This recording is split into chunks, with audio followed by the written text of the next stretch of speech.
लोग अपना कीमती समय निकालकर हम लोगों का ये नाटक देखने आए, बहुत बहुत धन्यवाद। आप लोगों का ध्यान उस समस्याओं को प्रति आकर्षित करने का काम करती है।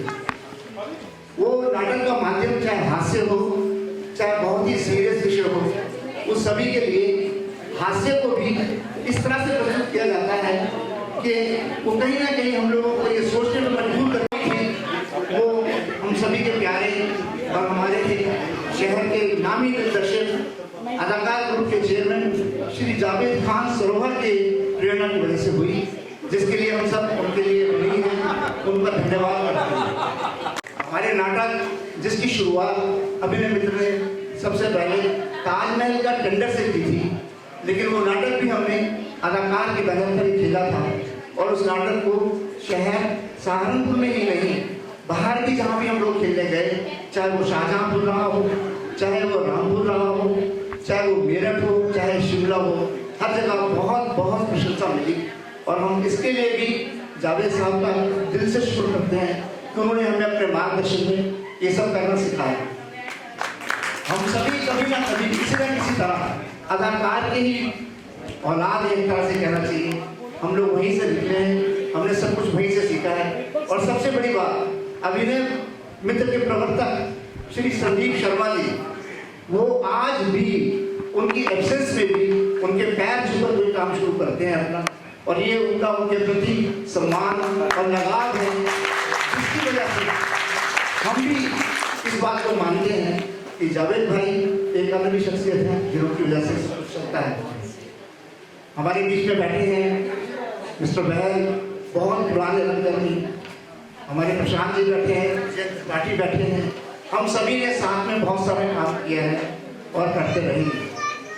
ताजमहल का टेंडर, शहर में व्याप्त भ्रष्टाचार और जो अलग अलग पदों पे बैठे हुए हमारे अलग अलग ऑफिसर्स किस तरह से भ्रष्ट थे और किस तरह से वो करा करते थे, उसके ऊपर कटाक्ष था।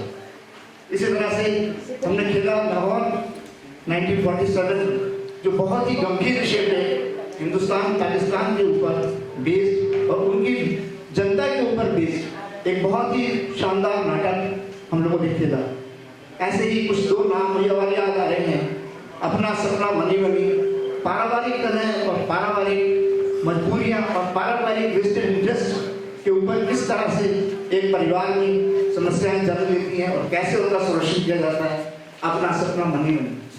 ऐसे ही डिस्ट्रिक्ट लेवल पे सब नपेंगे एक ऑफिसर्स के बारे में था जो बहुत भ्रष्ट थे। आपका ज़्यादा समय ना लेते हुए मैं सिर्फ दो बात कहना चाहूँगा कि आज का नाटक शंकर श्रेष्ठ द्वारा लिखित कश्मकश, ये भी एक बिल्कुल ही डिफरेंट टेस्ट है, एक बिल्कुल डिफरेंट फ्लेवर है जो आपको यकीनन बहुत पसंद आएगा। इसमें दिखाया गया है कि न्याय, जस्टिस करने के लिए किस तरह से एक जज भावनात्मक रूप से मजबूर हो जाता है कि वो जब अपना जजमेंट दे तो उसमें भावनाओं को भी बहुत हद तक प्राथमिकता देनी पड़ती है, क्योंकि कानून अंधा होता है। कानून अगर के हिसाब से अगर जजमेंट दे दिया तो कहीं ना कहीं कुछ ना कुछ अन्याय भी हो जाता है, जो भावनाओं से साथ खिलवाड़ हो जाता है। तो इसी कश्मकश की जो जिंदगी है और जो डिसीजन है, उसी का नाम है शंकर श्रेष्ठ नाटक कश्मकश। मैं श्री विश्वजीत सिंह कुंडीर हमारे बीच में हैं, उनसे और जावेद खान साहब से, मिस्टर बहल से सबसे निवेदन करूँगा कि प्लीज आए और दीप प्रज्वलन कर हमें परमिशन दें कि हम ये नाटक शुरू करें। हाँ,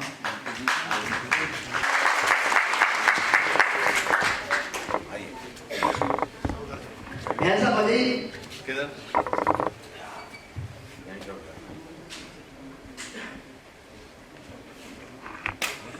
मैं कोरोना जी से निवेदन करूंगा, प्लीज आए और हमें दीप प्रज्वलन से सहयोग करें।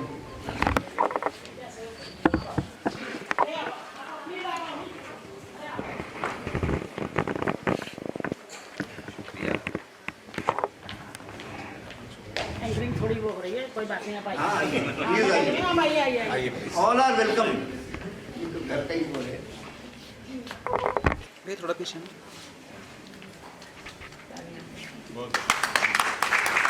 बहुत बहुत धन्यवाद आप सभी का। अरे Please. फोटो खिंचवानी है। आ जाइए। नहीं सर फोटोग्राफ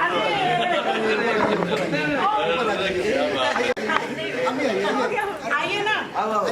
एक फोटोग्राफ बाजी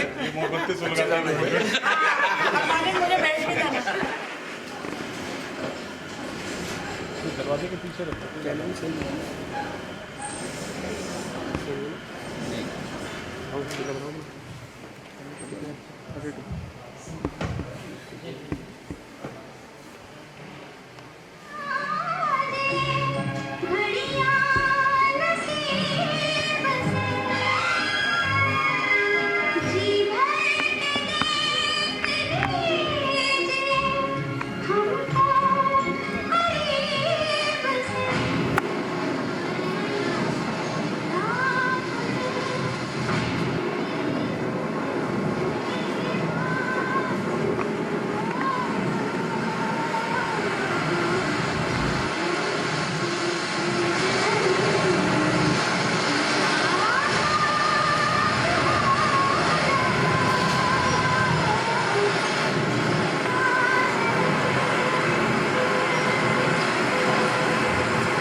सचिन तेंदुलकर। सचिन तेंदुलकर? क्या मैडम, पहचाने नहीं क्या अपन को? अपन चोर है, चोर। चोर? तुम्हारे पास छुरा तो नहीं है? देखो दूर हटो, मेरे पास मत आना। अरे ये नहीं मैडम, अपन चोरा वोरा नहीं वापरता है। यहाँ क्या कर रहे हो? जलेबियां तल रहा हूँ। चोर क्या करेगा मैडम, चोरी करेगा ना। तुम जानते नहीं, मैं जज हूँ। रजनी, जज। इसका मतलब अपन बिल्कुल सही घर में आएगा। जज के यहाँ चोरी करने की तुम्हारी हिम्मत कैसे हुई? क्या मैडम, चोरी तो मैडम चोरी तो चोरी है ना, चाहे वो अंबानी के होए, अडवाणी के होए या आप जैसे किसी जनानी के। अब मेरा मतलब जजनी के। हाँ, जज के। तुम्हारे पास छुरा तो नहीं है? मैडम अपन चोर है, कसाई नहीं है। छुरा वुरा रखना अपन के उसूल के खिलाफ है क्या? मैं अभी पुलिस को फोन करती हूँ। 9100 या 217-435। हाँ मैडम, ये आईटी साहब का नंबर है, आप यही नंबर डायल कीजिए। आफ्टर ऑल आपका एक स्टेटस है, व्हाट है। लेकिन एक मिनट रुकिए, जब पुलिस आएगी तो आप उनको क्या बोलेगी? क्या अपन ने क्या उठाया था आपके यहाँ से? क्योंकि अभी तक तो अपन ने आपकी किसी चीज को हाथ ही नहीं लगाया। एक मिनट रुकिए, ये ठीक रहेगी। बोलिएगा अपन ने घड़ी उठाई है। कितने की मैडम? नहीं मालूम। क्या मैडम, आपकी घड़ी और आप इसको नहीं मालूम? कहा ना कीमत नहीं जानती। ये घड़ी मैंने खरीदी नहीं है।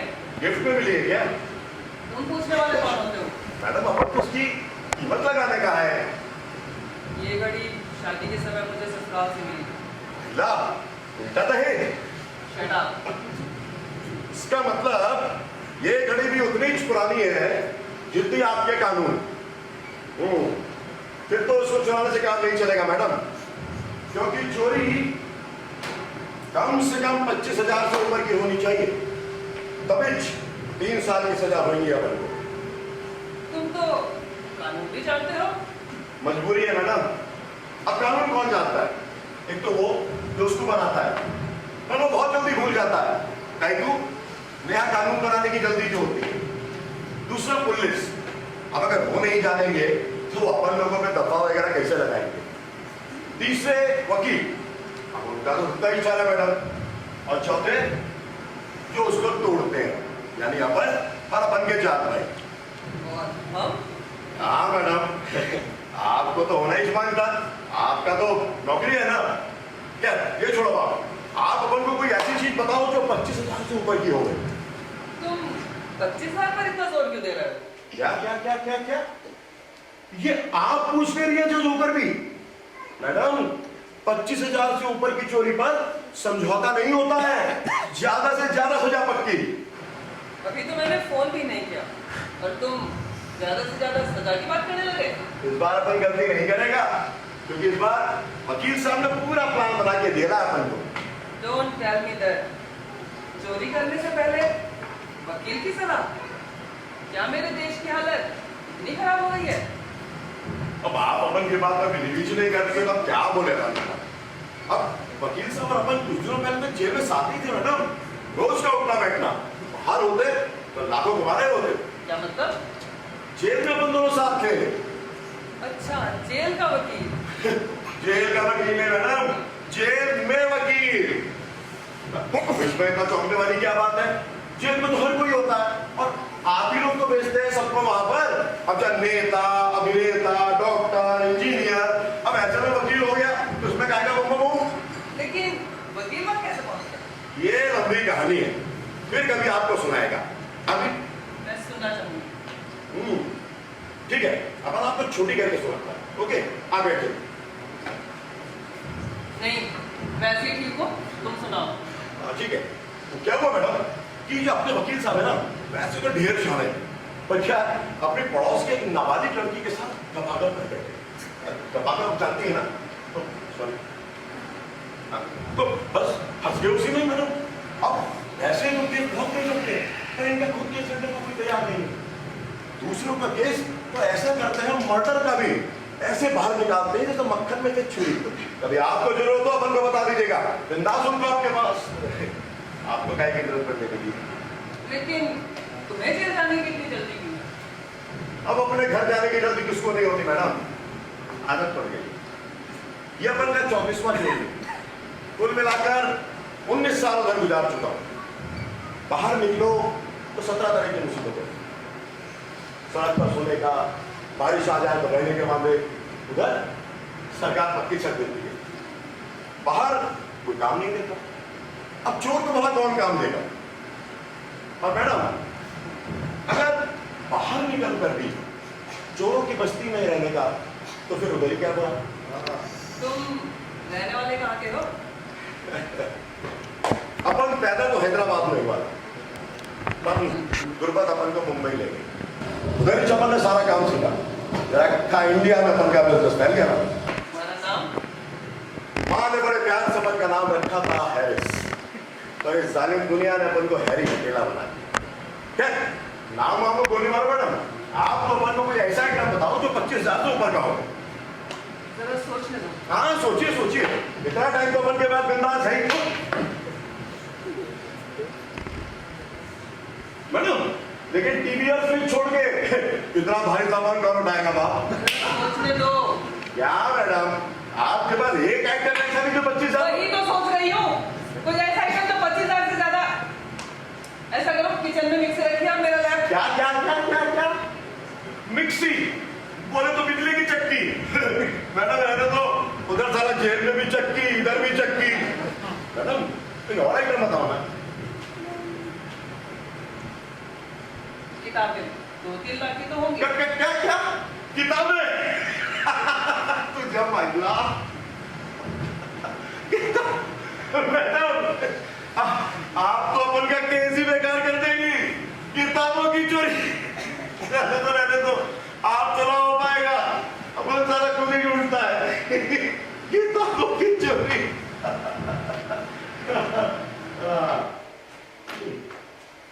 मैडम अच्छा लग रहा है। खबरदार, रखो उसे, खबरदार से हाथ लगा। अभी फोन करके अंदर करवा दूंगी। क्या बात मैडम, इसको हाथ लगाते ही तो आप एकदम हाथ का खुला हो गई। इसका मतलब ये चीज आपको जान से भी ज्यादा प्यारी सोने की है। हाँ, ये तो 70-80 हजार की तो होंगी। कब मिली आपको? कानून के एग्जाम में? मुझे नहीं मिली, मेरे बेटे को मिली। वो इंजीनियरिंग में फर्स्ट आया। इंजीनियर? अभी किधर है वो? बेंगलुरु? अमेरिका गया होगा। यही सारा प्रॉब्लम अपने कंट्री का, सारा अच्छा ब्रेन अमेरिका चला जाता है। नहीं दुबई? नहीं, वो बहुत दूर चला गया। तो ऐसा बोलो ना, वो जन्नत को गया है।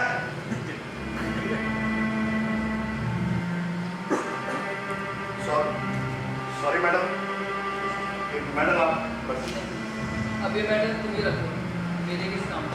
नहीं मैडम, अपन साला इतना नीच भी नहीं है कि आपके बेटे की आखिरी निशाने में रखेगा। और वैसे भी एक चोर के हाथ में कहाँ अच्छा लगेगा, आपके हाथ अच्छा लगेगा मैडम।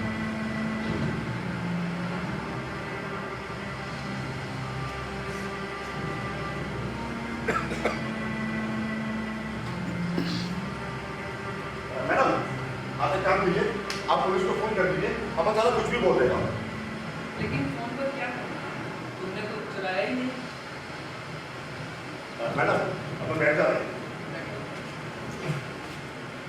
मैडम अपन इधर कुछ चुराने को आया नहीं है, क्या मतलब? अपन को बस जेल जल्दी जाने का था। अब अगर कोई काम आसानी से हो जाए तो उसमें झंझट टाइप को पार लेगा। अब अगर सड़क पर किसी का सामान छीनो तो चोर चोर की बूम बूम मच जाती है, और लोग अगर पकड़ लेना तो इतना मारते सड़क पर दुखता है। हर कोई शेर हो जाता हूँ मैडम उस टाइम। लेकिन तुमने जो किया उसे चोरी कैसे कर? घड़ी उठाई, रख दी, मेडल उठाया, वो भी रख दिया, और तुम्हारे पास चुरा भी नहीं है। मैडम पर अपन घर में घुसा तो चोरी के इरादे से था ना। नहीं, चोरी करने और चोरी करने के इरादे में फर्क होता है। मैडम पर अपन घर में घुसा तो गैर कानूनी तरीके से ही है ना। हाँ, तुम पर ट्रेसपासिंग का इल्जाम लग सकता है। बस मैडम हो गया ना काम पे, करवा फोन। आप रेगुलर लाइफ वाले लोग हैं, जल्दी सोने की आदत होती है मैडम आपको। आप करो फोन तो मैं करूंगी, लेकिन अदालत में गवाह के रूप में क्या बताऊंगी? ये तो बहुत आसान है मैडम। आपको बस यही तो कहने का है कि मैं रात को सो रही थी, तभी अचानक ठप की आवाज हुई, जैसे कोई खिड़की से कूद कर अंदर आया हो। थोड़ी देर बाद बर्तन गिरने की आवाज सुनाई दी। मैंने लाइट जलाई तो ये आदमी मुझे खूंखार निगाहों से ढूंढ रहा था। ऐसे लग रहा था जैसे मुझे खा जाएगा। मैं आगे बढ़ी तो एकदम से चिल्ला कर बोला, खबरदार अगर तुमने शोर मचाया तो मैं इससे तुम्हारा सर खोल दूंगा। मैं डर गई और उसके बाद ये घर की तलाशी लेने लगा, और जैसे ये किचन के अंदर गया, मैं तुरंत दौड़ के किचन का दरवाजा बंद कर दिया। माय लॉर्ड, अगर उस दिन मैं हिम्मत और बहादुरी से काम न लेती, ये आदमी ना जाने मेरे साथ क्या करता। इसे कड़ी सजा मिलनी चाहिए। लेकिन ऐसा तो कुछ हुआ ही नहीं। मैडम स्टोरी ऐसे ही बनती है। अब देखिए आप, अब अपन चोर है, तो चोर है तो आपको खतरनाक निगाहों से घूरेगा ही, मारने की धमकी भी देगा, और बाद में तो चोर पकड़ा जाता है तो पकड़ने वाले की हिम्मत और बहादुरी का जिक्र होता ही है। और फिर एंड में वो अपील, समाज के इन दुश्मनों को, इन हैवानों को कड़ी से कड़ी सजा मिलनी चाहिए। तालियां। लेकिन ये सब झूठ है। मैडम, स्टोरी ऐसे ही बनती है। अच्छा, आप भी तो अदालत में ऐसी 2 स्टोरियां रोज सुनती हैं, एक सरकारी वकील की, एक सफाई के वकील की। एक कहता है किया, दूसरा कहता है नहीं किया। एक कहता है मारा, दूसरा कहता है नहीं मारा। और इन्हीं के बीच में से आपको पकड़नी पड़ती है असली स्टोरी। क्या यहाँ के मामले में आप 2-4 स्टोरी बना दीजिए, अपन तो अदालत में उसे हिला देंगे। आप फोन कीजिए madam, 77435। No network. Madam mobile try कीजिए, कॉल कीजिए, लैंडलाइन।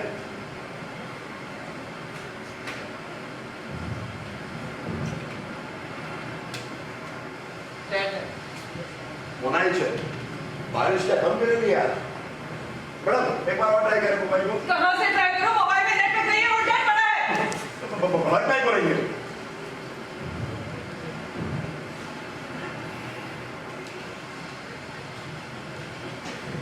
मैडम एक बार अपन ट्राई करें। बार बार कहने की जरूरत नहीं है, मैं खुद कर लूंगी। तब तक अपन क्या करें? जो मैं पूछती जाऊँ उसका जवाब दो। अदालत की कार्रवाई नहीं तो वो क्या बोलते हैं उसको, वो कौन बनेगा करोड़पति? नहीं, मैं जो पूछती जाऊँ उसका जवाब दो। अच्छा मैडम, अगर आप बुरा ना माने तो पहले अपन एक सवाल पूछ लेंगे। पूछो। आप इस घर में अकेली रहते क्या?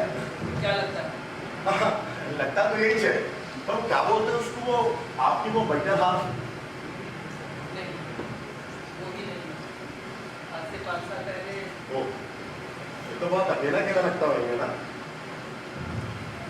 सवाल मैं पूछने जा रही थी और पूछने लगे तुम। नहीं नहीं, तो सवाल जवाब आप ही पूछिए ना मैडम। एक बात और अपन कर ले बस, आप बुरा ना माने तो अपन एक कप चाय बना ले पहले। Thank you madam.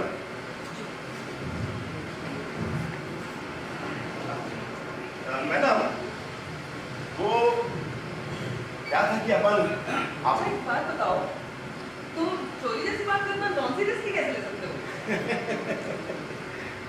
आदत पड़ गई है मैडम, यह अपन का 34वां चोरी है।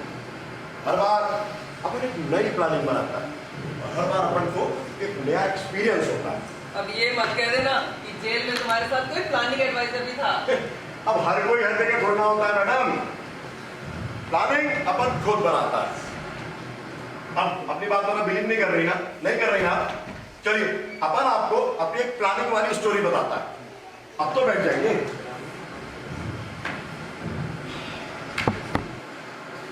तो क्या हुआ मैडम, अपन बैठ जा रहे थे।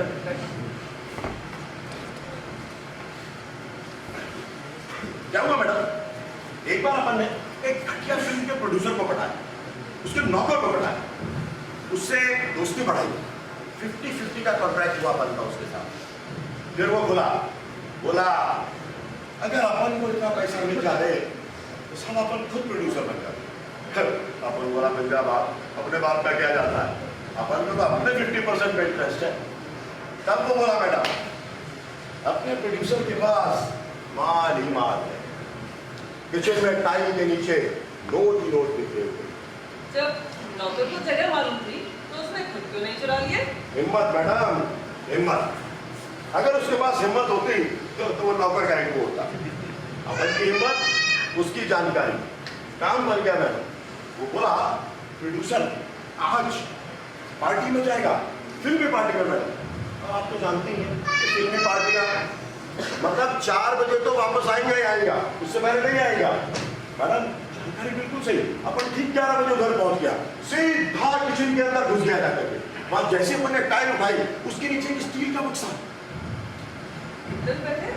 चिंता कौन है मैडम, पान होंगे कोई 2 करोड़ रुपए। उसके बाद तुमने क्या किया? करना क्या था, वो पैसा अपन ने बैग में रखा, टाइम देखा, टाइम बहुत था, भूख भी लगी।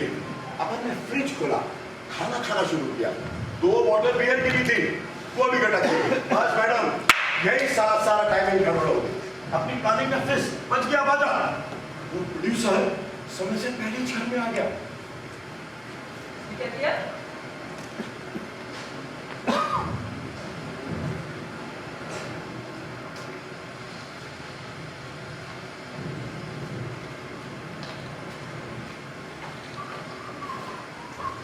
चोर चोर चोर! देख काय को चिल्ला रहा है? क्या कर रहे हो तुम यहाँ पे? इतनी रात को कोई क्या करेगा? चोरी। मैं पुलिस को फोन करूंगा।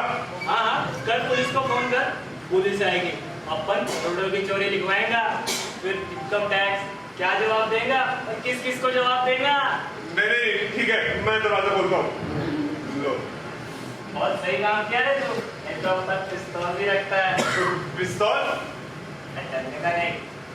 ठीक है, तुम एक काम करो, पैसे रख दो मेरे और यहाँ से चुपचाप चले जाओ। मैं रिपोर्ट नहीं करूंगा और तुम जेल जाने से भी बच जाओगे। अच्छा ऐसा है?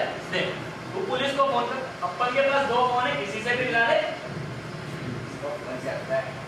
कर ले पुलिस को फोन। एक काम करते हैं, लेट अस कॉम्प्रोमाइज, मतलब हम समझौता कर लेते हैं। ना इंग्लिश अपन को आता है। तो ठीक है, तुम 10 लाख रुपए लो और चले जाओ यहाँ से चुपचाप। क्या रे, पेड़ा समझ के पेड़ा खाना चाहता है? हैं? एक काम कर, तू तो मानेगा नहीं, अपन ही पुलिस को फोन करता है। नहीं ठीक है, 25 लाख लो। ए सीधे सीधे बात सुन, ऐसे नहीं होगा कॉम्प्रोमाइज। अपन को पूरा 50% मिलता है, देता है तो बता, नहीं तो अपन पुलिस का नंबर मिलाता है। नहीं 50%। जल्दी बोल, इतना टाइम है अपन के पास। ठीक है, कर लो आते आते। ये बात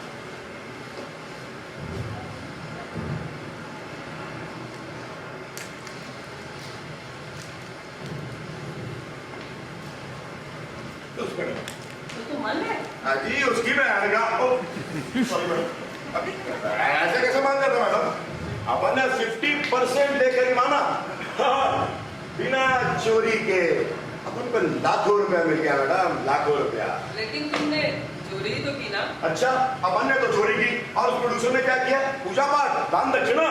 क्या मैडम, एक तो आपके चक्कर में ना एक स्टोरी सुनाने के लिए मेरी 4 है ही बीच में। तो तुमने उन रुपयों का क्या किया? महिला, अपन को मालूम था आप उन पैसों के बारे में पूछेंगी और सारा अपन की चाय फिर रह जाएगी। अच्छा बना लो। बना लो मैडम। हाँ, बना लो। आप भी पिएंगी? नहीं। मैडम एक बार अपन के हाथ की चाय तो पीकर देखिए। नौकरों के हाथों की चाय तो आपने बहुत पी होगी, एक बार चोर के हाथ की चाय भी पी के देखिए।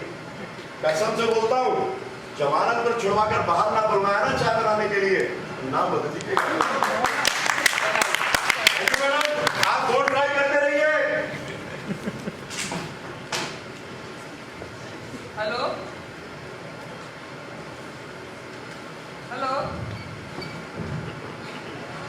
मैडम वो चाय की पत्ती हरे डब्बे में है ना? Hello hello hello. हेलो, थाना सिविल लाइन्स। मैं जज इंदिरा मान सिंह बोल रही हूँ। क्या इंदिरा? वो हेलो हेलो मैडम दूध छोटे पकौड़े से लूं? हेलो। अच्छा हेलो। कुछ नहीं।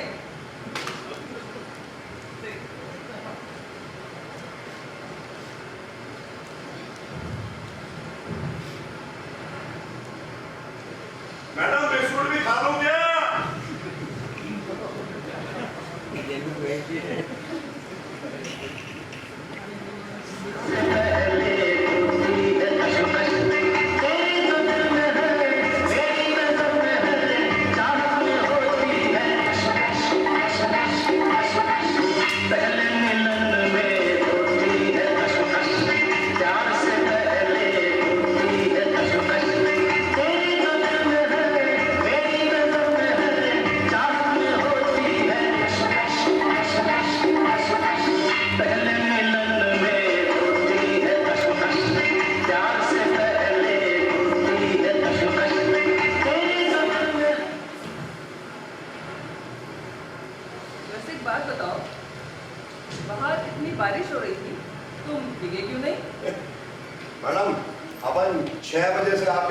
चार का सोने का इंतजार करेला बिकता कैसे? वैसे चाय अच्छी है? अच्छी छोरी मैडम, 1 साल का तजुर्बा जो है अपन को। मतलब? अब क्या क्या मतलब जानेंगे आप अपन के? ये साला फोन मिल जाता तो आपकी भी छुट्टी होती। तो तुमने उन पैसों का क्या किया? आप सच में जानना चाहती है कि अपन ने उन पैसों का क्या किया? रोज तो दर्जन चोर चक्कों के बयान सुनती है अदालत में, मन नहीं भरता आपका? मैं फिर भी जानना चाहती हूँ तुमने उन पैसों का क्या किया? चलिए सुनिए फिर। तो क्या हुआ मैडम, सबसे पहले अपन ने उन पैसों में से आधे यानी लगभग 50 लाख रुपए अपने पार्टनर को यानी उस प्रोड्यूसर के नौकर को दी। तुम्हारे मन में बेईमानी का कोई ख्याल नहीं आया? तो मैडम 50 लाख बहुत बड़ी रकम होती है ना? मैडम अपन चोर है, कमीना नहीं है। और फिर ये अपन के उसूल के खिलाफ है, अपन ने उसको जुबान दिए लगा। तो तुमने उन पैसों का क्या किया? आप अपने मुद्दे नहीं छोड़ती हैं मैडम, ये किस्सा बहुत लंबा है और थ्रिलिंग भी नहीं। मैं फिर भी सुनना चाहूंगी। मैडम अब दूसरी बात ये है, अगर आप अपन के किस्से सुनेंगे ना तो आपको अपन से सिंपैथी हो जाएगी, आपकी गवाही पर असर पड़ जाएगा और अदालत अपनी सजा कम कर देगी। साला अपन यही नहीं चाहता। लेकिन मेरी गवाही पर कोई असर नहीं पड़ेगा।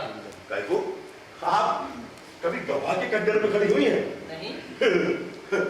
तो फिर आपको गवाही का क्या तजुर्बा मैडम? अपन एक्सपीरियंस से बोलता है, गवाही के लिए भी एक तजुर्बा होना मांगता। अब ये बहुत गलत बात है मैडम कि आप अपन की बात का बिलीव नहीं करती जब तक कोई अपन आपको किस्सा ना सुना दे। चलिए अपन आपको अपना एक गवाही का किस्सा सुनाता है मैडम, ठीक है? तो क्या हुआ, ये तब की बात है जब अपन बिल्कुल यंग, डैशिंग और हैंडसम हुआ करता था। ये अपन की पहली चोरी का किस्सा है। अपन एक घर में गया मैडम, अच्छा लगा। उसके दरवाजे पर जैसे ही अपन ने कान लगाए, अंदर से एक आदमी और एक औरत की बात करने की आवाजें आ रही थी। पति पत्नी होंगे?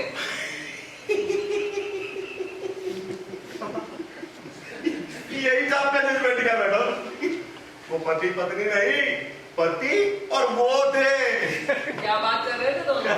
वो आदमी बोल रहा था, अरे मेरी चिकनी चमड़े। मैडम छोड़िए, अपन आपको 50 लाख के बारे में बताता हूं। नहीं, पहले इसे बताओ। मैडम ये थोड़ी भद्दी बात है। अदालत में अक्सर रेप के केस सुनती हूँ मैं, तुम बताओ। हाँ ये बात तो सही है, आपको शायद उतनी भक्ति ना लगे मैडम, ठीक है? तो क्या हुआ मैडम, वो जो आदमी था ना, वो उस औरत को बोल रहा था, अरे मेरी चिकनी चमेली, मेरी ला देखो ना, तुम्हारा पति इलाहाबाद जाता रहता है, अगर वो ना जाता तो हमें ये जन्नत का सुख कहां से मिल पाता? वो लड़की बहुत बोली, नहीं हमें ये सब बंद करना होगा। क्या ऐसा क्यों कह रही हो जाने मन? हाँ सच कह रही है, क्योंकि मेरे सिर पर हमेशा तलवार से लटकी रहती है। तुम्हारा क्या? मैडम वो एकदम पलट गया, जैसे उसे लगा कि उससे मिलेगी नहीं, वो तुरंत बोला,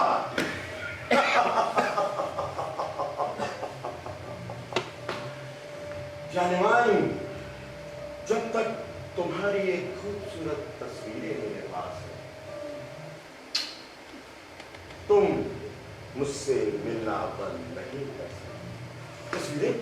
कैसी तस्वीरें? लो देख लो। उसे तुरंत तस्वीर ली, भागने लगी। ना ना ना ना ना ना, ये गलती मत करना, अपन के पास निगेटिव भी है। तो मुझे ब्लैकमेल करोगे? लाइक या बॉय, ये अपन नहीं जानते। पान तुम मिलना बंद नहीं कर सकते। नहीं नहीं, अब हम सच में कभी नहीं मिलेंगे। तो ठीक है, मैं अभी जाता हूं तुम्हारे मर्द के पास और दिखाता हूं उसे तुम्हारा प्रिया चेहरा। बस मैडम, जैसे ही वो दोनों कमरे से बाहर निकले, अपन के लिए मौका बन गया। अपन सीधा कमरे के अंदर गया,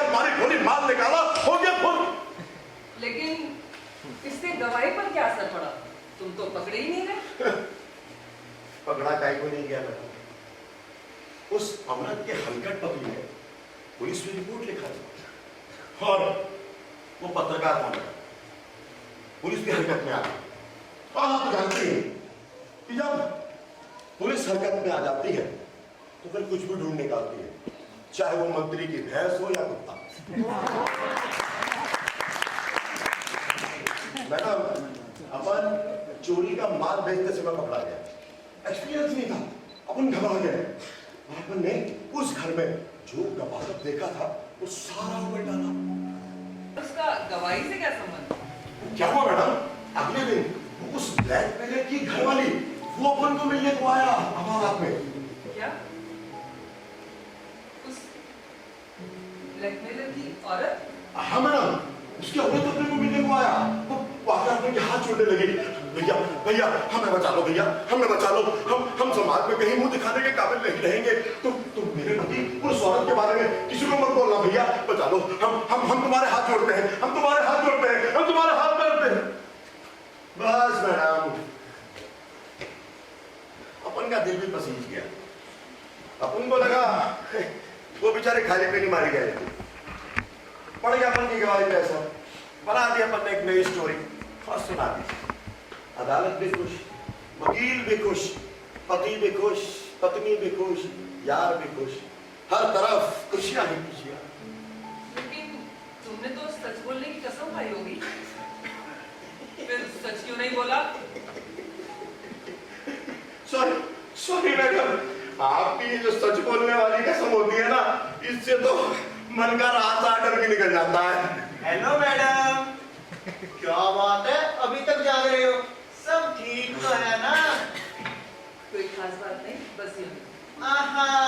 लगता है कोई पुराने परिचित आए हुए हैं, वरना आप इतनी रात तक जागते कहाँ हैं? Good night. हैं? Good night. हाँ, गुड नाइट।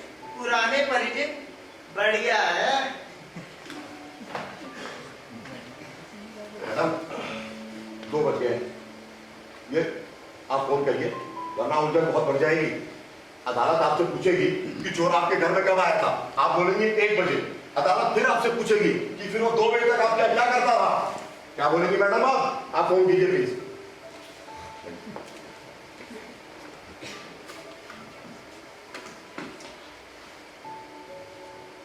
Not getting. नहीं मैडम, अपन ट्राई करते हैं। क्यों? मुझ पर भरोसा नहीं है? नहीं वो बात नहीं है मैडम, अपन क्या है ना, किसी किसी का हाथ बहुत लकी होता है। अपन की फील्ड में सेफ तोड़ने के मामले में अपन को बहुत लकी माना जाता है, तो इसीलिए। आप लोग अभी तक जाग ही रहे हो, लगता है काफी समय बाद मुलाकात हुई है, वरना आप इतनी रात तक जागते कहाँ हैं? कोई खास बात? खास बात नहीं। हाँ, तो मुझे कल धारा 370 पर एक आर्टिकल लिखना है, तो सोचा उस पर आपकी कुछ राय मांग लूं। कल सुबह बात करें? कल सुबह? हाँ, कल सुबह ठीक। हाँ, आप लोग तो जागे ही, मैं अपने लिए कॉफी बनाने जा रहा हूँ। आप कहिए तो आपके लिए भी। नहीं जरूर। हाँ 2 कप भिजवा दीजिएगा। आपके मेहमान काफी जिंदा दिल लगते हैं। अच्छा भैया, थोड़ा सा नाश्ता भी। ठीक है जी, ठीक है। मैडम उलझन बढ़ती जा रही है, ये याद में अखबार वाला है ना? हाँ? मैडम ये अखबार वाले बहुत झोल झपाटा होते हैं। कैसे? अब देखिए, आप फोन करके अपन को अंदर करवाएंगे, है ना? फिर आप जज की चोरी का मामला होगा, अखबार में भी आएगा ना मैडम? तुम कहना क्या चाहते हो? मैडम इसने अपन को आपके साथ देखेगा है, आपका मेहमान समझ ले रहा है। और कल को अगर इसने अखबार में छाप दिया कि इसने जज को चोर के साथ कॉफी पीते हुए खेला है, मैडम फिर प्रॉब्लम हो जाएगी। वो प्रॉब्लम मैं देख लूंगी। तुम ये बताओ कि तुमने उन पैसों का क्या किया? क्या मजा, आज जब तक ये बढ़िया फैसला खत्म नहीं होगा ना, ये सारा फोन भी नहीं लगेगा।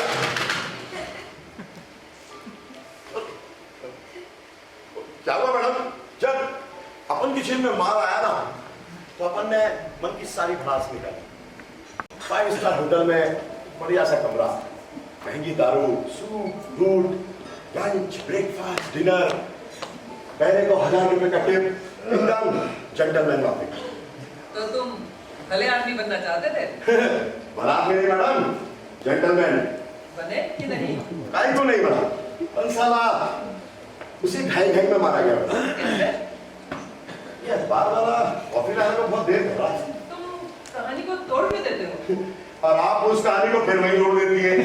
तो क्या हुआ मैडम, जब अपन के आधे पैसे खत्म हो गए 10-15 दिन बाद, अपन को लगा कुछ काम करना मांगा, किस्मत भी साथ दे रही थी, पर उधर मुंबई में तो अपन कुछ कर नहीं सकता था, उधर तो बहुत फेमस हो गया था बाप। तो अपन पहुंचा यूपी के एक शहर में। एग्जैक्टली कहाँ? और कहा मैडम, सहारनपुर।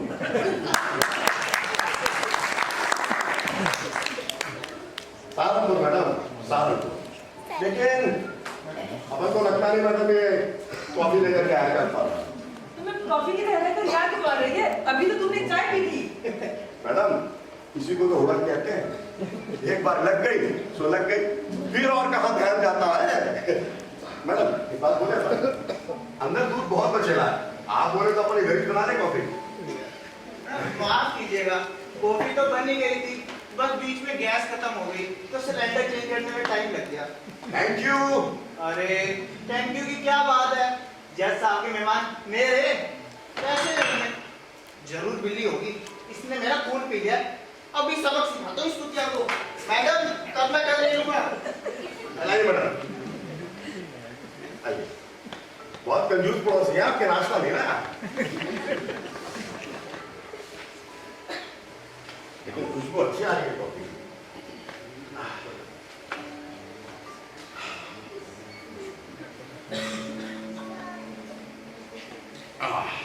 बढ़िया मैडम। तो सहारनपुर में क्या हुआ? सहारनपुर में? अच्छा, सहारनपुर में, हाँ। तो क्या हुआ मैडम, उधर अपन को शानू भाई मिले। वाह, क्या इंसान है, जुबान से मिशी का लगती है मैडम। 3 साल के लौंडे को भी जनाब कह के बुलाते हैं। अपन के पुराने दोस्त थे, आते रहते थे। बोले धंधा करोगे? अपन बोला काहे को नहीं बाप, अपन सारे इधर आए किस लिए, एक ही बार पूछ। तो क्या काम किया तुमने? फर्नीचर का बना। जेल में बढ़ईगिरी सीखी थी, सो काम आ गई। अपन लोगों ने अपनी दुकान का नाम रखा आशियाना फर्नीचर्स एंड डेकोरेटर्स। सारे कागज अंग्रेजी में छपा है मैडम। आगे क्या हुआ? आगे क्या होना था, शानू भाई के कॉन्टैक्ट पर अपन का होना, धंधा चल निकला मैडम, ग्राहकी आने लगी। पर अपन ने कभी अपनी जेंटलमैन नहीं छोड़ी, ऑलवेज सूटेड बूटेड। तो तुमने वो धंधा क्यों छोड़ दिया? अब आप अपन की स्टोरी का देर जानने के लिए उतावली हो रही है। नहीं, वैसी कोई बात नहीं। मैडम, लेकिन किसी स्टोरी का दी एंड ना बिना रोमांस के नहीं होता। वो क्या हुआ, ट्राइबल वेलफेयर डिपार्टमेंट वालों को 5000 तखत चाहिए। शानू भाई के कॉन्टैक्ट से वो ऑर्डर अपन को मिल गया। मैडम, उसके बाद तखत बने नहीं बने, अपन को कुल मिलाकर 30 लाख रुपए बच गए। वो क्या है ना, जब हर तरफ चोर ही चोर हो तो फायदा ही फायदा होता है। बस मैडम, ऐसे ही कॉन्ट्रैक्ट के दौरान अपन का मुजफ्फरनगर एक अफसर के यहाँ जाना हुआ। उधर अपन को लीना मिली, लीना, जिसके आते ही अपन की जिंदगी एकदम रापचिक हो गई। जब वो आती तो अपन को लगता अपन उसको ये बोलेंगे, जब वो नहीं आती अपन को लगता अपन उसको ये बोलेंगे, लीना लीना लीना। लीना ओ लीना,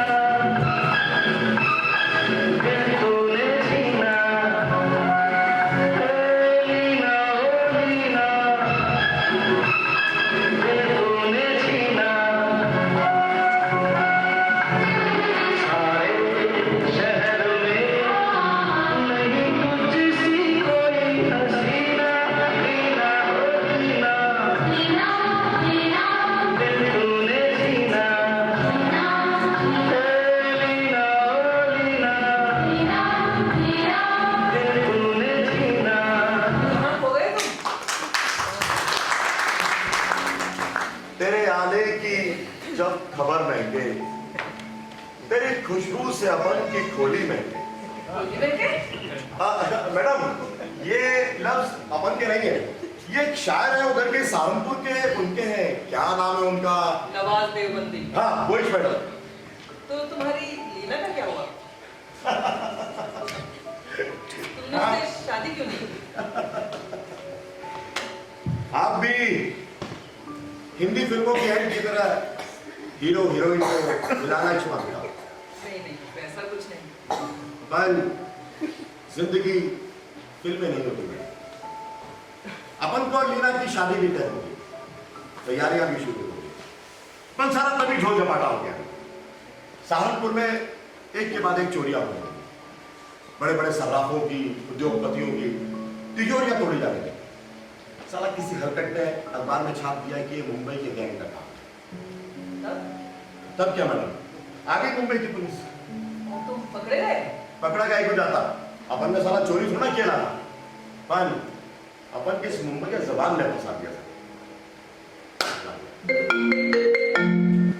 मैडम नेटवर्क आ गया, फोन आ रहा मैडम, फोन। मेरी बेटी का फोन है। हेलो हेलो माँ, कैसे हो? हाँ बेटा, मैं ठीक हूँ, तुम सुनाओ। माँ सुबह पहुँच रही हूँ 7 बजे वाली ट्रेन से। ठीक है, और नोनू सोनू भी आ रहे हैं? हाँ हाँ ठीक है, मैं खुद आ जाऊंगी स्टेशन से, चिंता मत करना। ठीक है बेटा, ओके बाय। अच्छा माँ बाय। मेरी बेटी का फोन है, कल सुबह की ट्रेन से आ रही है। अच्छी बात है। कहाँ रहते हैं मैडम? टाटा नगर में। उसका पति इंजीनियर है। बच्चे भी होंगे? हाँ 2 है। चलिए अच्छा है, आपका सुनापन भी दूर हो जाएगा। पूरे 3 साल बाद आ रही है। अब तो बच्चे भी बड़े हो गए होंगे। बहुत शैतान है, सारा घर सर पर उठा कर रखते हैं। चोर सिपाही का खेल खेलते हैं, खुद बन जाते हैं सिपाही और मुझे बना देते हैं चोर। आप हंसती भी है, अच्छी लगती है हंसती हुई आप। मैडम कितने बजे की ट्रेन है उसकी? 7:30 बजे। चलिए अच्छा, अब तो ये फोन भी मिल जाएगा। लेकिन तुम्हारी बात तो रही गई। मैडम उसको तो रहने दीजिए, क्योंकि अब तो आपकी बेटी का फोन आ गया है, आपका ध्यान तो उधर ही जाएगा, और जाना भी चाहिए मैडम। नहीं, बेटी आ रही है तो आई जाएगी, लेकिन तुमसे बात करने का मौका फिर कब मिलेगा? अदालत के बाहर पहली बार किसी चोर से बात करने का मौका मिला है, फिर शायद मिले ना मिले। अरे वाह, अभी तक जाग ही रहे हो? क्यों साहब, आपको कोई एतराज है क्या? नहीं नहीं, मुझे क्यों होता, बस नींद नहीं आ रही थी। भैया नींद की गोली ले लो, सो जाओ। हाँ, सोचा तो वही था, फिर सुबह ऑफिस भी जाना है, तो सोचा थोड़ा घूम लूं। यहाँ क्यों घूम रहे हो? बाहर जाओ, कंपनी मार्केट जाओ, तो चक्कर लगा लो। हाँ जी, मैडम ये आपके काफी नजदीक के लगते अरे हैं। हम तो आपके भी नजदीक हो जाएंगे, बहुत बड़ी चेप है हम आसानी से नहीं छूटते। मैडम क्या नाम है आपका? मिस्टर विशाल नारायण। हाँ, तो mister Vishal Narayan ji, good night. Good night. Good night. आखिरी वाली गुड नाइट। चलेगा गुड नाइट, वापस से बोलिए गुड नाइट, निकल जाइए गुड नाइट, गुड नाइट। ये बातों के भूत है मैडम, बातों से नहीं मानते हैं। और आप हंस रही है, उलझन बढ़ती जा रही है। वो अभी तक अपन को आपका मेहमान समझ लेना है और आपकी मना नहीं कर ले रही है। मैडम फोन कीजिए प्लीज जल्दी से। फोन तो मैं करूंगी, तो बेफिक्र रहो, ये मेरी ड्यूटी है। लेकिन एक बात बताओ, हमारी लीना का क्या हुआ? अरे अपन को क्या मालूम क्या हुआ लीना का मैडम, अपन एक बार जानता है साला, अच्छा वो उसका शादी अपन के साथ नहीं हुआ, और साला यूं तक के खा रहा होता रोटी। आप फोन कीजिए मैडम, अपन को जेल जल्दी जाना है। लेकिन तुम्हें जेल जाने की इतनी जल्दी क्यों है? और आप अपन को जल्दी जेल भेजना क्यों नहीं चाहती है? चाहे और बात सच हो या ना हो, लेकिन ये जरूर सच है कि तुम मेरे घर में गैर कानूनी ढंग से घुसे हो, इसलिए तुम्हें अरेस्ट तो मैं कराऊंगी, और इंसान के रूप में मेरा वो कर्तव्य भी है। अच्छा, इसका मतलब हाँ, जज के साथ साथ एक इंसान भी है। लेकिन इन दोनों को मैं अलग रखती हूँ। मैडम इन दोनों को अलग रखना कितना मुश्किल है? तुम चोर होकर इतना बुनियादी सवाल कैसे उठा सकते हो? और आप जज होकर इन बुनियादी सवालों से बचती रहेंगी। क्या मतलब? मतलब मैडम अपन के दिल में ना आपके लिए बहुत इज्जत हो गई है, क्योंकि साला कोई तो है जो अपने ईमान पर कायम है। पर साला अपन का क्या मैडम, अपन का क्या? मैं समझी नहीं। समझिए नहीं, जब से अपन आपके घर में आया है आपको सिर्फ एक इस बात में इंटरेस्ट है, 50 लाख का अपन ने क्या किया। क्योंकि इस स्टोरी में एक सस्पेंस है, एक चोर के पास इतनी बड़ी रकम। आपने कभी यह जानने की कोशिश नहीं करी कि साला अपन चोर कैसे बना। आपको शुरुआत वहां से करनी चाहिए, तब शायद आप जान पाते कि गलती और पाप में क्या फर्क है। अपन का सारा जिंदगी सारा इसी बात में गुजर गया कि गलती भले ही 100 हो जाए पर पाप एक भी ना, एक भी। लेकिन अभी भी देर नहीं हुई है, बताओ तुमने वो पहली चोरी क्यों की? अपन बताएगा मैडम, आपको बिंदास बताएगा, पर पहले आपको अपन के एक सवाल का खुला खुला जवाब देना नहीं। वैसे मैं कोई शर्त मानने के लिए मजबूर नहीं हूँ, फिर भी कोशिश करूंगी। अपन के लिए इतराज बहुत है मैडम। तुम पढ़े लिखे हो?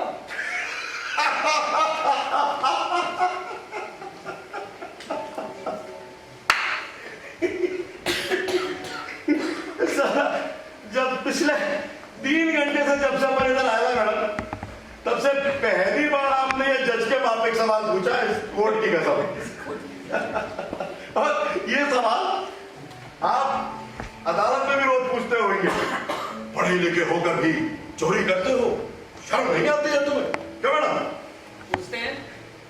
मैडम पर अपन पढ़ा लिखा नहीं है, पर पढ़ना लिखना बहुत अच्छी तरह से जानता है, उर्दू और अंग्रेजी भी हाँ से बोलता है। जेल में एक गुरुजी की कृपा से। चौंके मत मैडम, क्योंकि स्कूल के बाहर भी जिंदगी में बहुत सारे स्कूल होते हैं। और फिर ये जो अंग्रेजी जानने वाले लोग होते हैं ना मैडम, ये चोर नहीं होते, ये चीटर होते हैं, चीटर। चोर हो या चीटर? मैडम पहले आप अपन को एक बात बताइए, चोर ज्यादा खतरनाक है या चीटर? लेकिन चोर भी तो जनता का ही पैसा चुराता है ना। जनता के पास चुराए जाने के लिए पैसा होता है, इसकी तरह नहीं। बातों को यहाँ वहाँ घुमाने में तुम बहुत माहिर हो। बताओ तुमने वो पहली चोरी क्यों की? बताता है मैडम। पहले आप बताइए, क्या आपने कभी सिनेमा टिकट ब्लैक में खरीदे? नहीं। ओह सॉरी, आप तो भूल ही गया, आप तो व्हाइट कॉलर वाले लोग हैं। आपके यहाँ तो टिकट अपने आप घर आ जाते होंगे, और आप वैसे भी फिल्में देखती नहीं है। मैं तुमसे पहली चोरी के बारे में बता रहा है मैडम, बता रहा है। उस समय अपन सिनेमा के टिकट ब्लैक करता था। उससे पहले सट्टे के नंबर लगाता था। उससे पहले झट बोलता था। अब क्या मैं आपको ये बताऊं कि मेरी माँ किसी के साथ भाग गई थी, या ये बताऊं कि मनसावा एक टूटी फूटी झोपड़ी में रहता था, या सारा ये बताऊं कि अपन का बहन अपना शरीर बेचकर हमारे लिए खाना लाता था। सब सारा धक्या उसी बात में। बोलो, सारा व्हाइट कॉलर वाला लोग बोलता है कि फुटेज था। तुम इतने एक्साइट क्यों हो जाते हो? शांत रहकर भी तो ये बातें। शांति आपके अधिकार में है मैडम। जहां हुई है शांति, उठाया हथौड़ा और पटक दिया मैं एक बार, ऑर्डर ऑर्डर ऑर्डर, हो गई शांति। पर अपन का क्या, आपके लिहाज में पिछले 3 घंटे से सर एक सिगरेट तक नहीं ले रहा, दिमाग का दही हो गया है। अच्छा, सिगरेट पी सकते हो? आपको बुरा नहीं लगेगा? नहीं लगेगा, अगर तुम मुझे यहाँ आने का असली मकसद बताओ। ठीक है मैडम, अपन प्रॉमिस करता है आपके साथ, अपन आपको असली मकसद बताएंगे। हम पहले एक सिगरेट पी लेंगे।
देर से देख रही हूँ।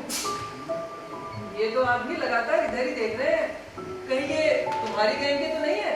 क्या मैडम, आपको अपने पर अभी तक बिलीव नहीं हुआ क्या? नहीं नहीं, ऐसी बात नहीं है, लेकिन ये लोग... कोई बात नहीं, आप इधर आइए, अपन देखता है कौन।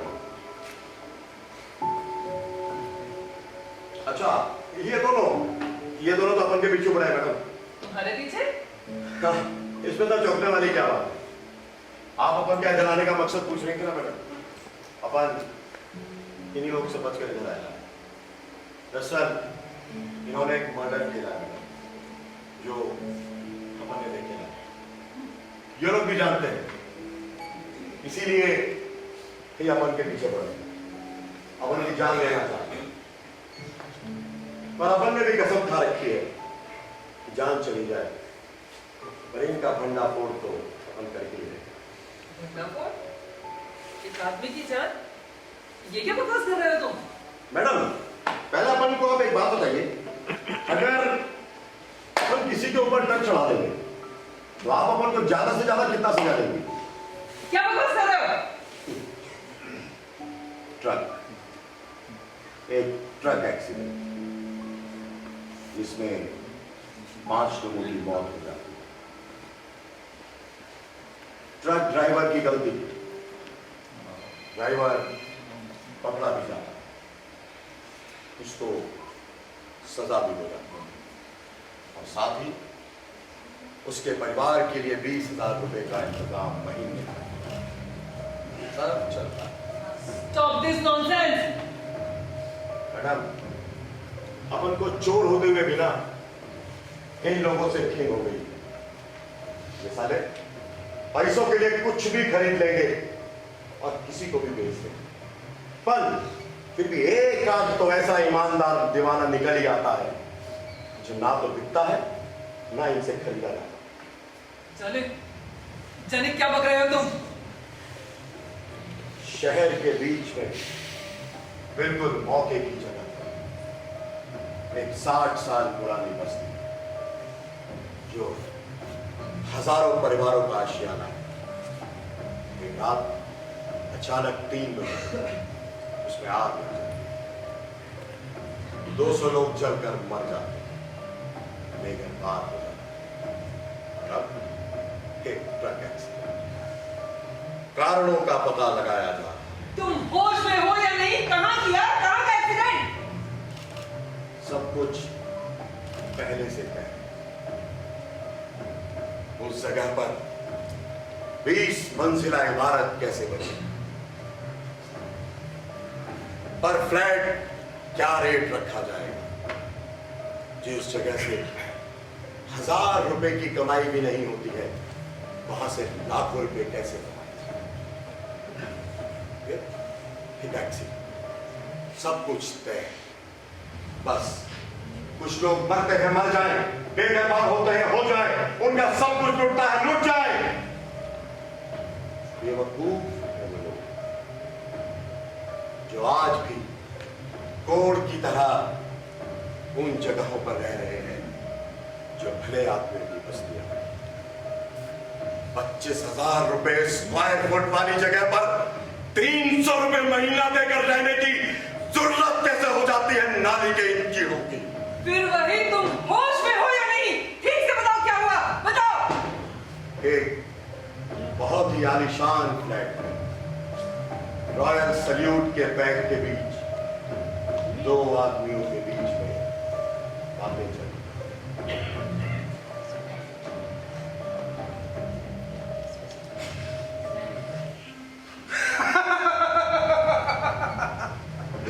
Cheers सिंघानिया सेठ, cheers। अरे तुम्हें करोड़ों की जमीन कौड़ियों में मिल गई, जश्न मनाओ यार, ये मुमकिन लगता है। अरे जमीन ही तो मिली है, अभी कंस्ट्रक्शन तो लटका हुआ है ना। हर आपको इससे क्या, इस प्रोजेक्ट में करोड़ों तो मेरे लगे हुए हैं। देखो भाई, अब कुछ दिन तो रुकना ही पड़ेगा, अभी मामला गर्म है, हम अब ठंडा करके खाओ ना यार। अरे जहां इतने दिन रुके हो, कुछ दिन और रुक जाओगे तो कोई फर्क नहीं पड़ता। कंस्ट्रक्शन तो शुरू करना ही है, लेकिन जल्दबाजी करोगे तो समाचार बन जाओगे, समाचार। कंस्ट्रक्शन की प्रॉब्लम नहीं है मुझे, वो तो देर सवेर स्टार्ट कर ही लेंगे। असली टेंशन तो मुझे उस एनजीओ वाले की है। पता नहीं बास्टर्ड को कहां से आग लगाने के असली सबूत हाथ लग गए हैं। अगर उसने बाद में छुपा दिया ना, ये हंसी गायब हो रहेगी आपकी। क्या सिंगानिया सेठ, इतनी बात पे परेशान हो रहे हो?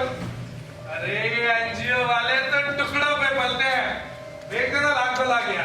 तो आपको क्या लगता है मैंने ट्राई नहीं किया? That bloody swine, ईमानदारी का भूत सवार है।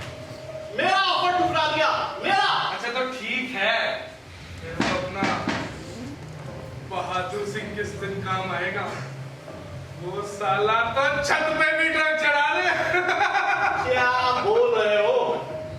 कोच को ठिकाने हैं? ठिकाने हैं और ठिकाने लगाने हैं। आए दिन सड़कों पर एक्सीडेंट होते ही रहते, एक और हो जाएगा तो कोई आफत नहीं आ जाए, बस कुछ समय की जेल। और हाँ, तुम उसके परिवार को संभाल लेना। और हाँ, खास तौर पे उसकी बीवी को। वाह वाह वाह, धन्य है नेताजी, धन्य। क्या आइडिया लाए हैं, क्या तोड़ है। इससे कहते हैं सांप भी मर जाए और लाठी भी नहीं टूटे। पर हाँ, तुम्हारे पार्टी फंड के बारे में मत भूलना। 1.5 करोड़ से एक चवन्नी कम नहीं दूंगा, बता देता हूँ। अरे रिलैक्स नेताजी, रिलैक्स। बस एक बार बहादुर सिंह ट्रक चढ़ा दे, फिर आपका चढ़ावा भी चढ़ा ही देंगे। जाओ।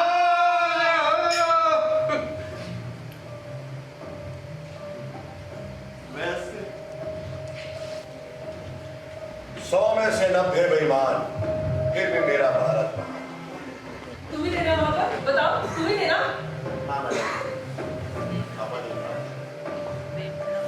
पिछले 10 साल से चोरी चकारी छोड़कर अपन है उस बिल्डर के यहाँ नौकरी कर रही, गलती से उधर पहुंच गया तो सारी बातें सुन।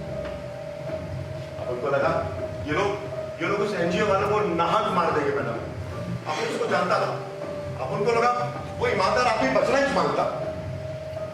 तो इसके बाद तुमने क्या किया? क्या करता मैडम, अपन सीधा उसके घर गया, उसको बोला, वो उसका एक छोटा सा घर था मैडम, 1 कमरे का, उसका बीवी बच्चे सो गए, वो टाइप कर रहा था। अपन उसको बोला कि ये लोग तेरी जान के पीछे पड़े रहे। वो बोला हंस कर मैडम। ऐसे कीचड़ बक्कियों से अपन डरने लगा ना, तो हो गया अपन का काम। मौत तो आना है, आ जाएगी, ये दीवाने मानते कहा। इसके बाद क्या किया? क्या करना था मैडम, अपन को लगा कुछ तो उसके हाथ करना मांगता। रात भर अपन को नींद नहीं आया मैडम, अपन को लगा पुलिस के पास में जाना चाहिए। अपन पुलिस एक छोटी बात का बिलीव करेगा। अपन फिर भी गया मैडम उधर, पर उधर जाकर क्या देखता है, तो बिल्डर साहब उधर पहले से बैठे था। अपन समझ गया सेटिंग हो गई, अब आप इधर से कंटिन्यू होने में फायदा। तो तुमने उसका साथ छोड़ दिया? अपन ने आपको बोला था मैडम, अपन चोर है, कमीना नहीं है। अपन तो मालूम था कि वो सुबह 9 बजे अपने घर से निकलेगा। अपन सीधा उसके घर गया, हाथ पैर जोड़े उसके, अरे बाप आप तो टैक्सी में चला जा। वो फिर हंसकर बोला, अरे जा मेरा रोज का काम। और फुटपाथ पर पैदल चलने लगा। अपन उसके पीछे पीछे चलने लगा, थोड़ी दूरी बनाकर। अपन को लगा इस साला बच जाएगा, कोर्ट पहुंच जाएगा। तभी ना जाने कहां से तेज रफ्तार में एक ट्रक आया और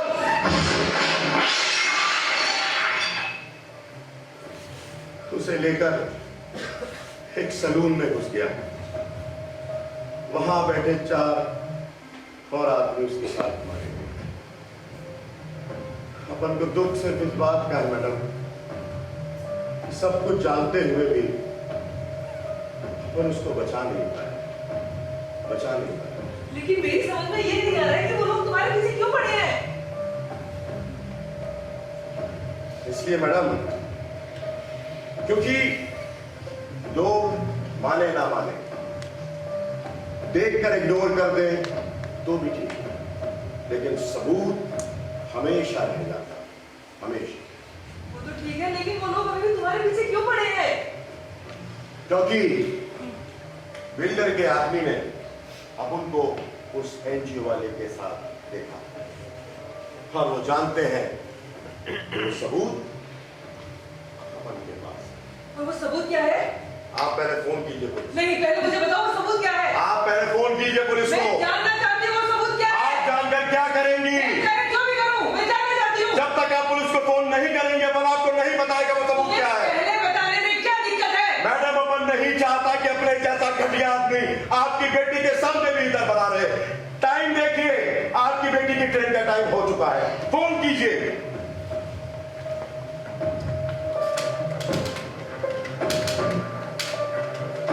हेलो हेलो, मैं जिंदा मान सिंह बोल रही हूँ। मेरे घर में चोर घुसा है। अरे भूलिया, बात बताऊंगी, पहले तुम यहाँ आओ। मैंने इसे किचन में बंद कर दिया है और तुम जल्दी आओ। लो, और तो मेरे फोन भी। किचन वाली बात आपको बोलनी पड़ी मैडम, पर चिंता मत करिए, अपन अदालत में से अब तो मैंने फोन भी कर दिया, अब तो बताओ सबूत क्या है? मैडम, अपन चाहता है कि अपन उस सबूत के साथ ही किचन में बंद हो गए, क्योंकि जब पुलिस अपन को गिरफ्तार करेगी ना तो वो सबूत भी अपन के साथ पकड़ा जाएगा। और वो सबूत?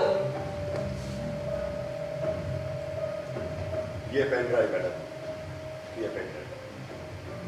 जब वो एक्सीडेंट हुआ ना मैडम, तब ये पेन ड्राइव उधर ही गिरी।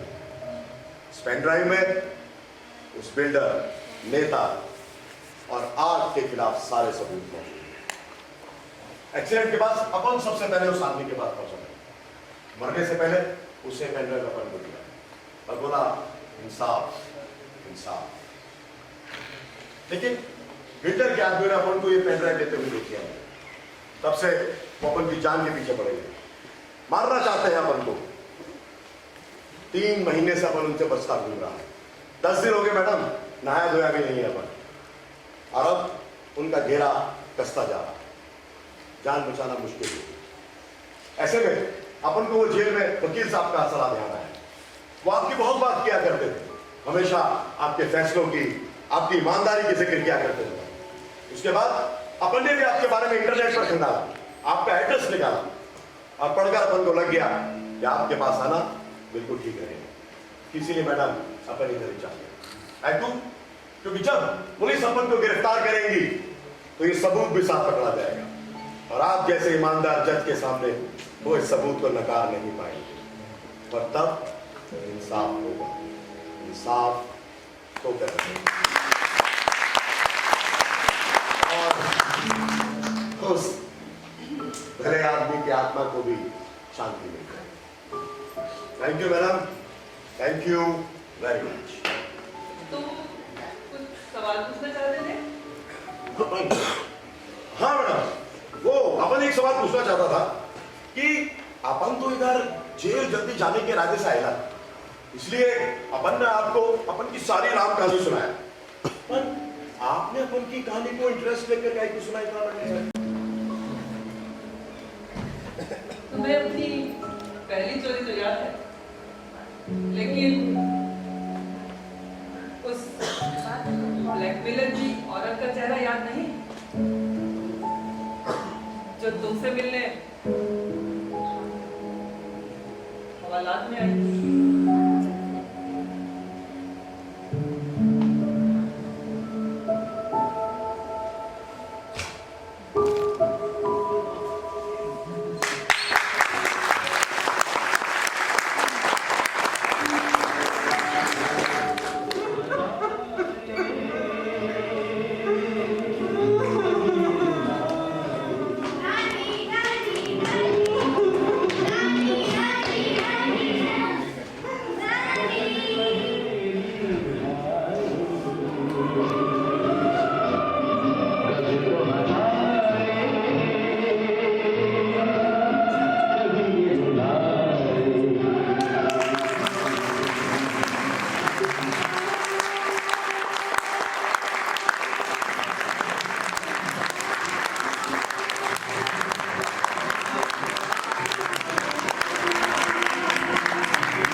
काशू भाई प्लीज आ जाए इधर।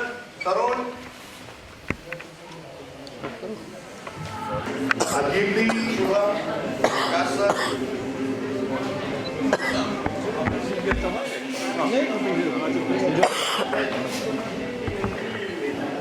हॉल की लाइट जला सर, ये वाली बंद कर दें, इसका काम तो खत्म हो गया।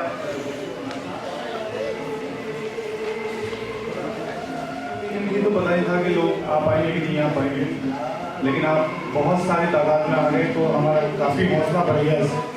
Thank you so much. आप अपने लिए पहले काम करना चाहेंगे। नाटक पे संदीप भाई पहले बोले, उसके पहले बोलने से मैं आपको दो बातें बताना चाहता हूँ नाटक के लिए कि बॉम्बे में रहने वाले लोग जाते हैं कि घोस्ट डायरेक्शन और घोस्ट राइटिंग क्या होता है, जो बॉम्बे में है। तो मैंने बॉम्बे में घोस्ट राइटिंग भी किया और घोस्ट डायरेक्शन भी किया, और इस नाटक के जो घोस्ट डायरेक्टर हैं संदीप शर्मा,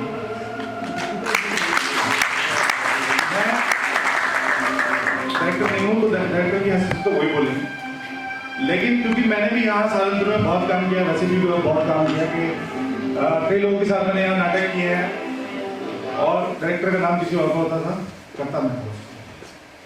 तो ये पहली बार हुआ है कि डायरेक्टर का नाम मेरा है कि किया नहीं है।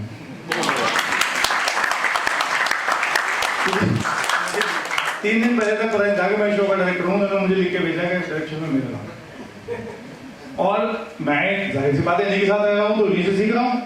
तो मैंने भी सोच रखा था कि कार्ड मैं डिजाइन करके भेजूंगा तो मैं डायरेक्शन में अपनी जगह इनका नाम लिख के भेज दूंगा, लेकिन हुआ ये कि ये मेरे से ज्यादा होशियार थे, इन्होंने कार्ड मुझे डिजाइन करके भेजा, उसमें मेरा नाम लिख के। अब मैंने मैसेज किया, मैंने कहा आपने कार्ड किसी को भेजा तो नहीं थी? तो उन्होंने जिप का एक साइन बना के भेज दिया, जो आजकल इमोजी चल रही है। अच्छा, मुझे लगा कि शायद खामोश हो गए।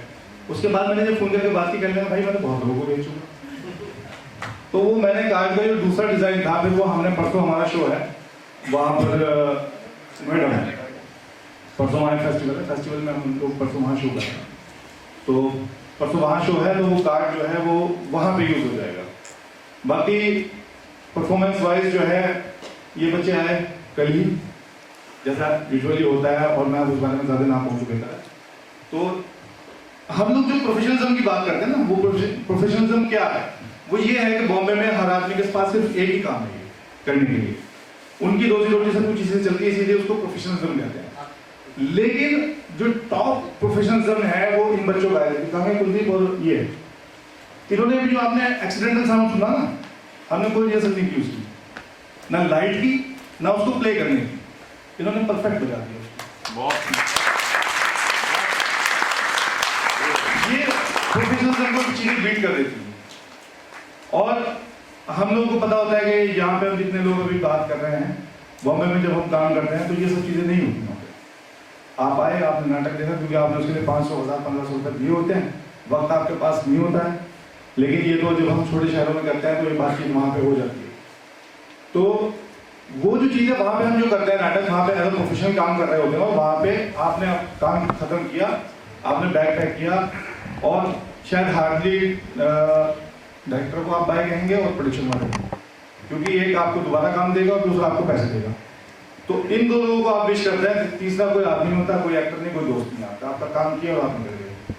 यहाँ पे हमारी एक अच्छी बात ये होती है कि जब हम यहाँ पे काम करते हैं तो यहाँ पे हर आदमी, आप लोग आए दिल से आए, कोई संदीप भाई का दोस्त है, कोई मेरा दोस्त है, कोई किसी और का दोस्त है, कोई किसी का रिलेटिव है, हम सब लोग इसी तरीके से आए।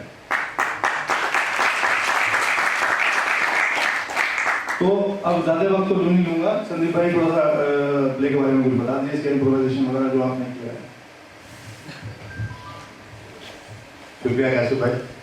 मैं आकाश सर से रिक्वेस्ट करूंगा कि आगे सर आधा से आपने किसी प्रोडक्ट करना है, जो भी टीम का पार्ट है।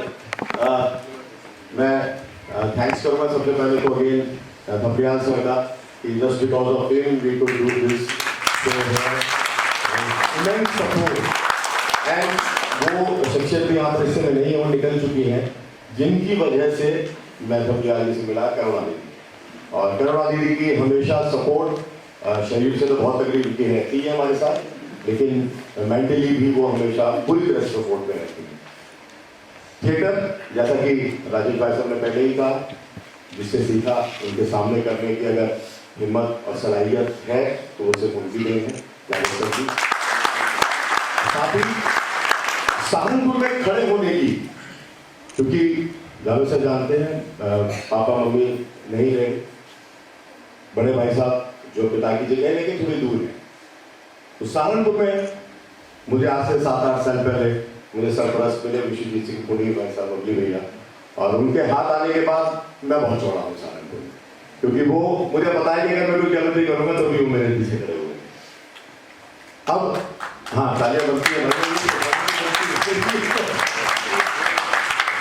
मैं भी हो सकता है लोग सोच रहे हो कि ये फ्लैटरी है, ये मैं फ्लैटरी कर रहा हूँ, ये फ्लैटरी नहीं है, दिस इज रियल ट्रूथ है ये मेरे साथ। आप सबका बहुत बहुत शुक्रिया जो सिपरी से यहाँ पर हमारे दर्शकगण मौजूद हैं, IBT से, IIT सहारनपुर से एंड स्टार्टअप से 3 जगह से बुलाए गए थे, और बाकी मैं सहारनपुर के दर्शक हैं, आप सभी का बहुत बहुत धन्यवाद। नाटक जब हमने प्रारंभ किया था आज से ही सर 1.5 साल से ये स्क्रिप्ट धक्के खा रही मैंने तुम्हें बता दिया जी सर, मैं कैसे कहूँ तुम्हें ये बात सर 1.5 साल से धक्के खा रही थी, उसका रीजन तो है क्योंकि मैं इस प्ले को डायरेक्ट करना चाहता था, मैं इसमें एक्ट नहीं करना चाहता, क्योंकि जो कैरेक्टर है चोर का मैं उसमें कहीं भी फिट नहीं बैठता।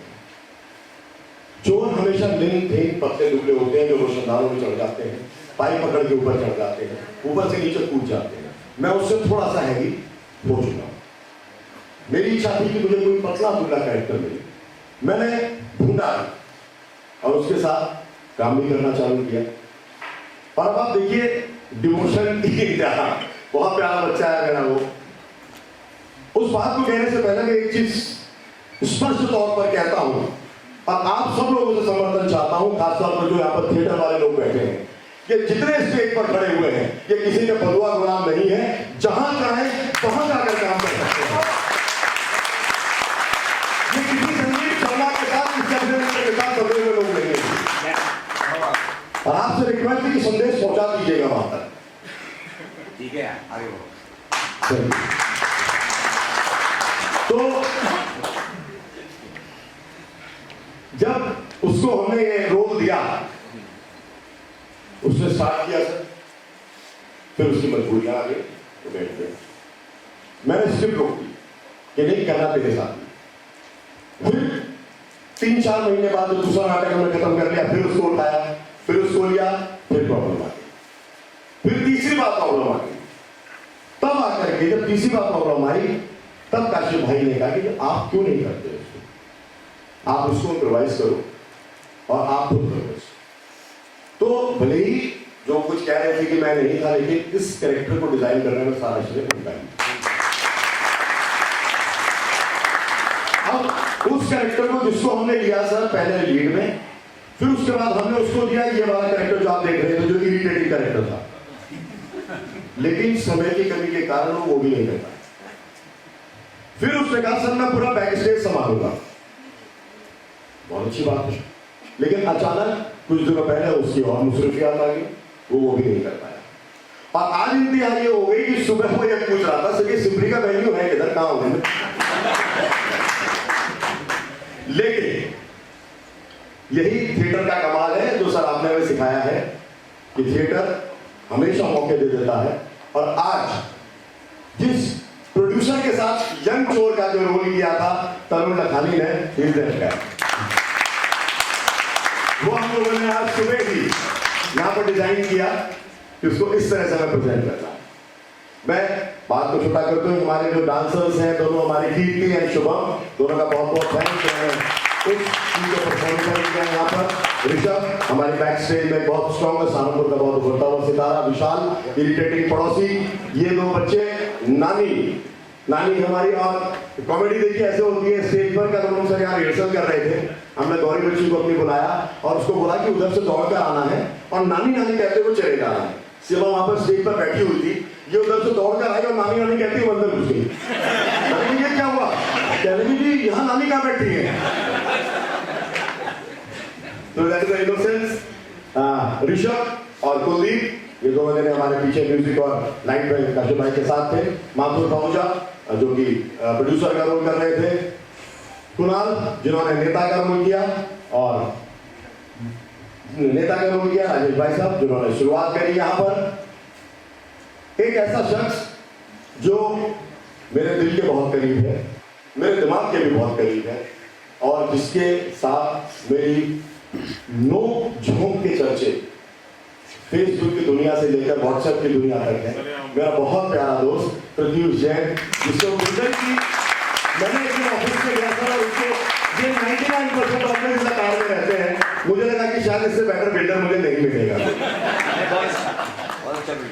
एंड एक ऐसा एक्टर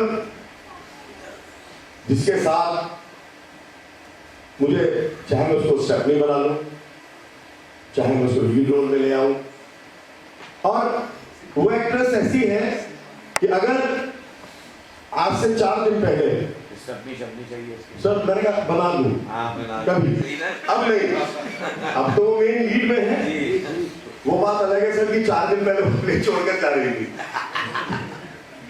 4 दिन पहले जो मुझे धमकी दे रही थी, और वो एक दिन था पिछले 15 दिनों में जिस दिन काशिफ भाई शूटिंग में बिजी थे और मैं उस दिन डायरेक्ट कर रहा था, तो उस दिन उसने मुझे धमकी दे दी, कहने कि अगर आप मैं छोड़ दूंगी प्ले।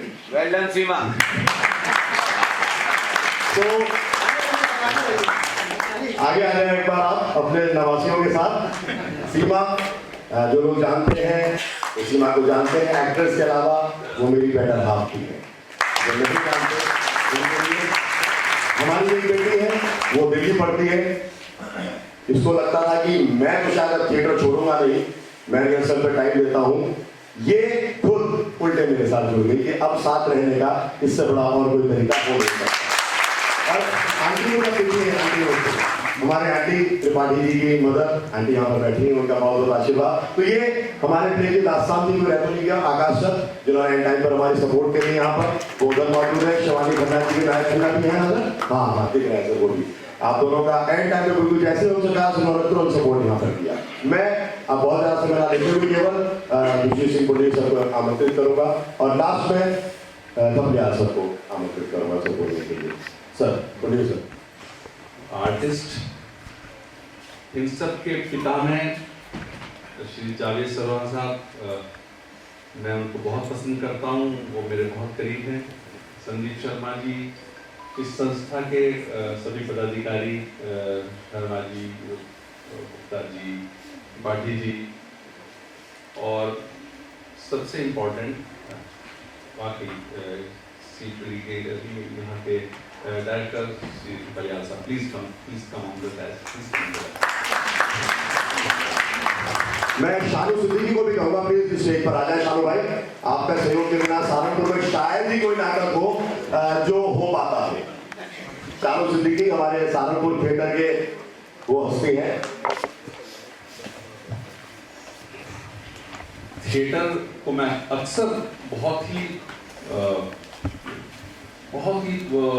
ये समझिएगा कि अच्छे दिल वाले लोगों का एक प्लेटफॉर्म कहता हूँ, और उसके अंदर कासिफ भाई ने आज दिखा दिया कितना बड़ा दिल है और कितनी बढ़िया बात उन्होंने एकदम कही, कितनी सच्चाई से उन्होंने अपनी बात कह दी।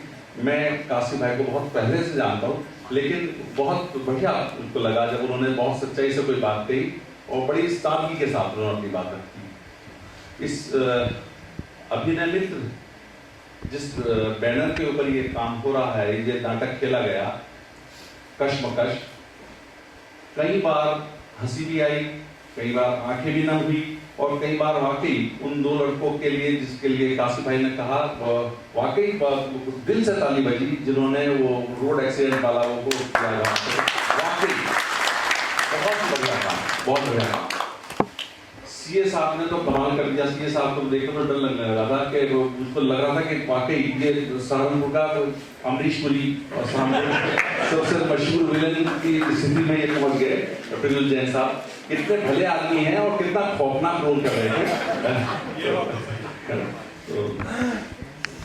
जी के सिंह खाजा जी, मित्र और संदीप शर्मा एक दूसरे के आज की तारीख में पूरक बन गए, लेकिन इसमें भी कोई शक नहीं कि संदीप शर्मा जी ने और उनके पूरे ग्रुप ने बताया कि हम सब जावेद सरोहा साहब के संरक्षण में उनसे जो सीखा, जो पढ़ा, जो उनसे ले सकते थे, वो इन्होंने हम सब लोगों के सामने रखा। जावेद सरोवर साहब वाकई एक इतनी बड़ी किताब है कि जिसको तो खत्म नहीं हो सकती, वो लगातार उनके पास कुछ है देने के लिए। और अभिनय मित्र संस्था ने जब स्टार्ट किया होगा तो वाकई ये एक संस्था नहीं है, ये एक बड़ा क्रांतिकारी सा आंदोलन है। ये युवा तुम की तरह संदीप शर्मा का भी आपने बॉडी लैंग्वेज देखा, पता नहीं किसके लिए रॉब दे रहे थे, कह देना उसको मैं पता नहीं क्या कर दूंगा। अरे भाई क्या है यार, हो गया किसी ने नकली कोई प्रॉपर्टी, क्या है वो फेसबुक पे क्या झगड़ा है।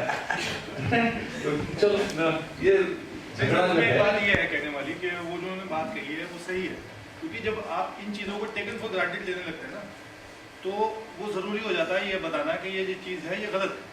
बहुत और यही वो मंच है जहां हम लोग इतने सारे लोग बैठे हैं सेम फर्टर्निटी के, उन लोगों को पता होना चाहिए कि शहर में कुछ गलत हो रहा है तो आप उसके साथ खड़े होइए। क्या बहुत वाकई बिल्कुल सही बात है। लेकिन ये वाली बात जितने जोश के साथ कही थी वो ऐसा लग रहा था कि बिल्कुल कैरेक्टर में आ गए संदीप भाई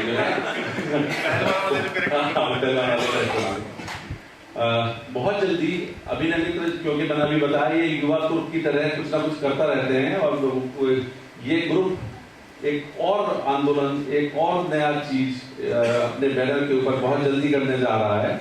एक अनूठे तरह का एक प्रयोग है, और ये शहर वासियों के लिए तो एक बढ़िया चीज होगी हम लोगों के लिए तो कि हम उसको देखना।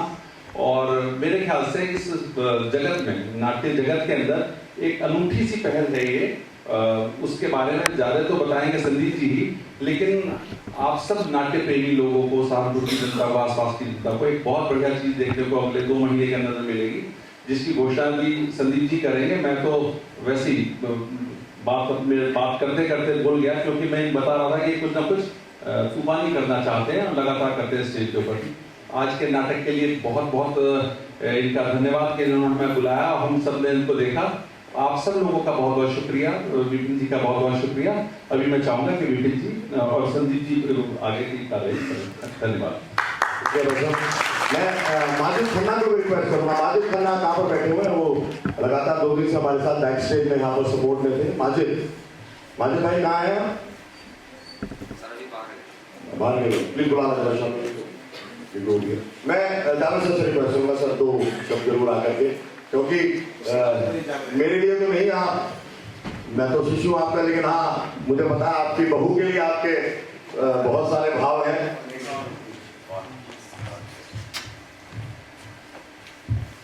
बहुत बहुत शुक्रिया। आपने नाटक देखा, उस नाटक के बारे में कुछ एक हिस्से हैं जो मैं आपसे शेयर करना चाहता हूँ। ये काशी भाई यहाँ रोज डायरेक्शन की बात कर रहे हैं, एक लीगेसी है, मुझे बहुत अच्छा लगा आज इस बात के लिए। वो पहले भी जो संदीप ने जो नाटक किया उनमें भी मैंने देखा, मैं बहुत क्रिटिसिटी रहा, इसको क्रिटिसाइज करता रहा वहाँ पे। हमने अपने बड़ों का से सीखा था, वो फॉरवर्ड हो गया, लीगेसी फॉरवर्डिंग कहते हैं। एक चीज होती है घोस्ट राइडिंग। हम हमेशा जब भी कोई पुराने लेखक का नाटक खेलते थे तो उसको एक नया आवरण, नया कपड़े पहना के लाने के लिए बहुत सारे कॉमेडी प्लेयर्स उसने किए हैं, जिसमें संदीप ने शुरुआत की थी, जो पुराने अंदाज में थे उनको नया रूप दिया। ये शंकर शेर जी का एक बहुत ही मशहूर नाटक है आधी रात के बाद। उसका जो खुद डायरेक्शन है उसके लिए जोरदार तालियां संदीप शर्मा ने किया। इसको नया लिबास, और मैंने अपने बड़ों की इजाजत से जाना और सीखा कि अगर हम अपने बड़ों की लेगेसी को आगे बढ़ाते हैं, उसको अपनी शक्ल देते हैं, तो वो गलत नहीं होता। राइटर ने नाम अभी भी शंकर शेष का ही लिखा हुआ, लेकिन उसको एक रूप देके कहानी का वो अंश, और उसमें जो आज की जरूरत है, जो हमारे बच्चे जो व्हाट्सएप वाले बच्चे हैं और टीवी वाले बच्चे हैं, नेट वाले बच्चे हैं, उसके हिसाब से इसको डेवलप किया गया। बहुत चीजें थी यहाँ पे और कुछ हैंडीकैप्स भी थे, क्योंकि कपियाल साहब की स्टेज है तो उसमें दोनों तरफ से एक्सिस एंट्री की, तो उन्होंने विंडो वाले सेक्शन को यहाँ दिखा दिया, तो आप ये मत समझना कि वो सड़क से बात कर रहा था और यहाँ कोई दीवार नहीं थी। हम थिएटर जब देखते हैं तो बहुत अच्छी बात ये है, सिनेमा में कभी आप ये एक्सपीरियंस नहीं कर सकते, सिर्फ थिएटर में कर सकते हैं कि जो कुछ वहाँ 30 बाई 30 के स्पेस में बताया जाता है आप उसमें बिलीव करते हैं और खुद साथ साथ एक्ट करते हैं। अगर वो एक्टर यहाँ से आया तो आपने मान लिया कि वो खिड़की से या दरवाजे के पास से बोल रहा है, तो ये सिर्फ ऑडियंस को भी इंगेज करता है। ये थिएटर एक ऐसी कला है। इस प्ले का जो इम्प्रोवाइजेशन हुआ है वो सचिन बहुत बढ़िया हुआ। मैंने तुम्हें और बहुत दिनों के बाद लगा कि नहीं, वो लीगेसी फॉरवर्डेड है। बार बार जो बच्चे यहाँ कर रहे थे, सीमा के लिए तो नहीं, सीमा के हमारी बेटी की बहू भी है, ये जो बच्चे कर रहे थे ये तो हमेशा, जो ये जो दो बच्ची आई थी ना जिन्होंने नानी नानी कहा, ये काशी भाई के हवाले से मैं कहता हूँ इस बात को।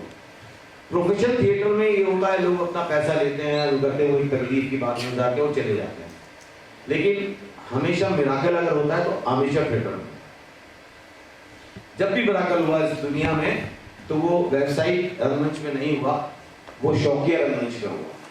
ये दो बच्चे जो आज सिर्फ नानी नानी बोल रही हैं, हो सकता है 2 या 4 साल के बाद ये लंबी लंबी स्क्रिप्ट यहाँ पे बोल रही हूँ, क्योंकि जब राजेश भाई माइक लेके बोल रहे थे तो मैंने बबली भाई को मैंने कहा कि स्टेज फोबिया वो आ जाता है, माइक पर हर आदमी बात नहीं कर सकता, लेकिन थिएटर एक ऐसी कला है, एक ऐसा स्थान है जो आपको इतना कॉन्फिडेंस देता है। वो बच्चे वहाँ पे आए, उन्हें पता है वो स्पेस नहीं है, दोनों बच्चों ने वहाँ डांस का एक्ट किया, उसके बाद अपने आप को शिफ्ट भी करना होता है। सीन खत्म हो गया, लाइट कभी ऑफ नहीं हुई है तो एक्टर ने अपने आप को शिफ्ट किया, ये कॉन्फिडेंस से ही होता है। वरना वहाँ डर भी सकते थे, गाना खत्म हो गया हम कहाँ गए, एंट्री एग्जिट कहाँ पे लेंगे। तो थिएटर करना मैं हमेशा ही कहता हूँ कि थिएटर प्लीज आप जिंदगी में एक बार कुछ करें ना करें, बट एक बार थिएटर जरूर कीजिएगा, क्योंकि theatre is the only medium to know yourself. अपने आप को जानने का मौका मिलता है। और बड़े हमारे बैठे हैं डॉक्टर विजेंद्र पाल जी, मैंने सुना है उनके सानिध्य में और बड़े उसमें कि जिसने अपने आप को जान लिया तो उसे किस बात की problem.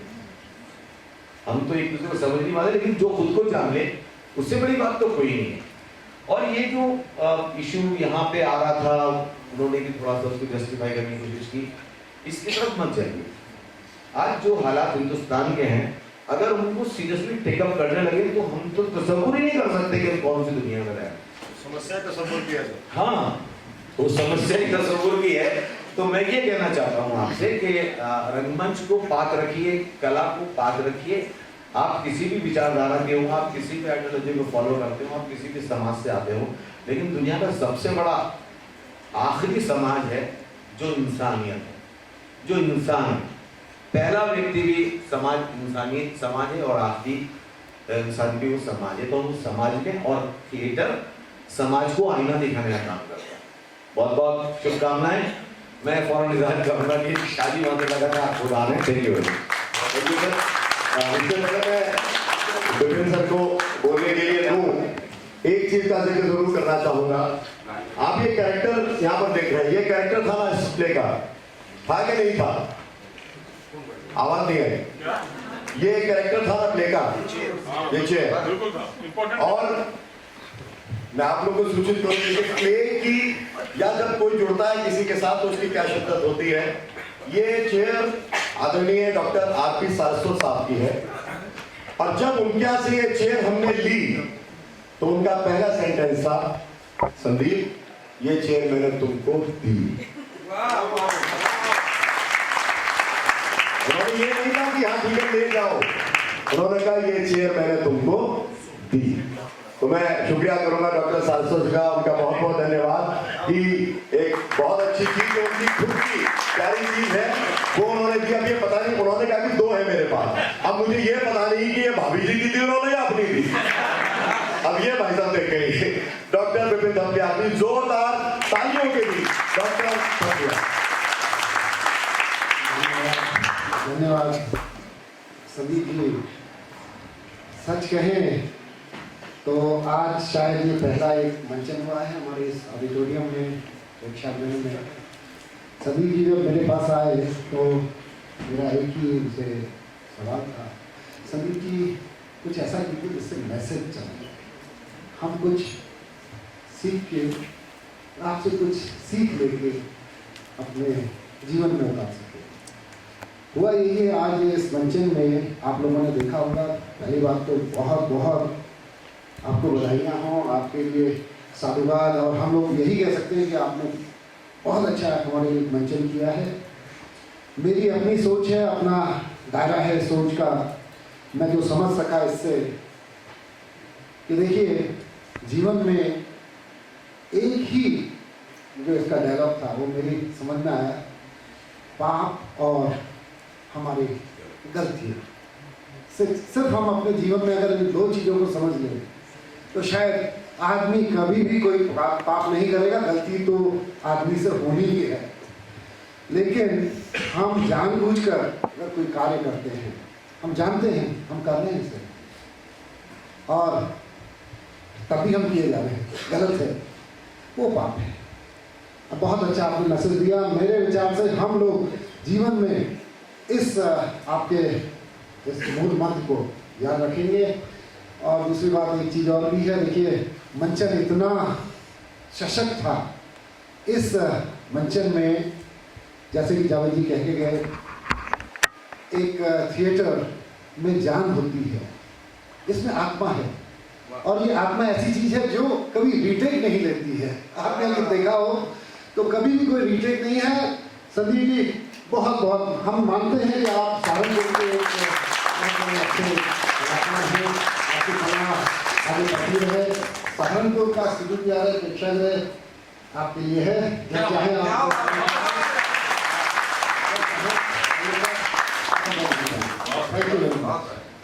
Thank you sir, thank you very much. मैं एक बार फिर से खुले दिल से काशिफ भाई के समर्थन का बहुत बहुत धन्यवाद करता हूँ।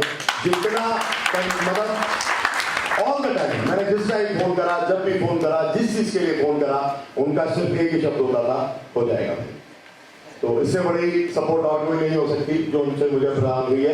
मेरी पूरी टीम का मैं धन्यवाद करता हूँ और यहाँ पर उपस्थित जितने भी लोग मैं देख पा रहा हूँ, आदरणीय विजेंद्र पाल जी, डॉक्टर आरपी सारस्वत जी, रविंद्र भाई साहब जो तबियत खराब होते हुए भी यहाँ पर आए हैं मेरे कॉल पर, मेरे बीवीपी के साथी आदरणीय बीडी शर्मा जी, आशुतोष, तपेश भाई, कपिल जी, कमल भाई साहब, विष्णुजय बहन जी, प्रशांत राजन जिन्होंने इनको कार्ड दिया था, और मेरे अन्य साथी जितने भी, आशीष भाई यहाँ पर जो कि है, पल्लवी जो कि प्रत्युष की तो आलोचक है लेकिन मेरी समझ है,